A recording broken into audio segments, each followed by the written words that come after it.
Noël. Merci Madame la Présidente, Monsieur le Ministre, mes chers collègues. Comme vous le savez, je me bats depuis maintenant un an quasiment en faveur de l'abrogation de l'obligation vaccinale des soignants et des pompiers. Et je suis heureuse que ce sujet prenne enfin toute sa place dans le débat public. Enfin, car cette mesure en œuvre depuis presque un an a fortement déstabilisé notre système de soins et de secours.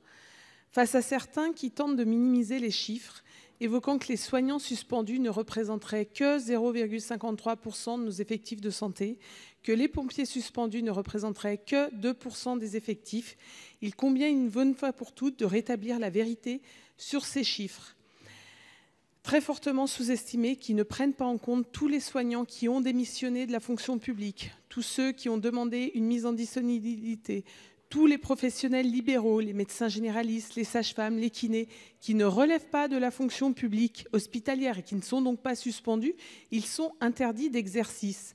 Monsieur le ministre, donnez-nous des chiffres, de vrais chiffres.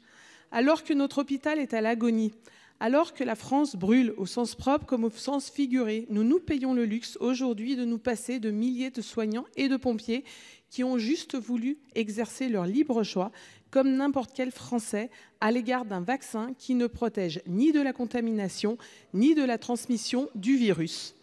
Il n'y a plus rien de sanitaire, ni de scientifique dans tout cela. Nous sommes face à une obstination aveugle, dogmatique et idéologique qui nous conduit dans le mur.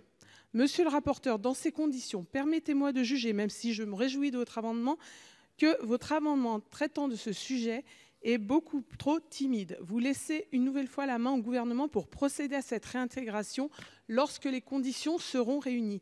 Pardon, mais c'est à nous, députés et sénateurs, de le faire et de le décider maintenant. Cette obligation vaccinale, elle a été mise en œuvre par la loi. Ce qu'une loi peut faire, une loi peut le défaire. Il ne faut pas perdre une minute. La situation est trop grave et ce sera donc le sens d'un de mes amendements. Merci. Monsieur le questeur, Jean.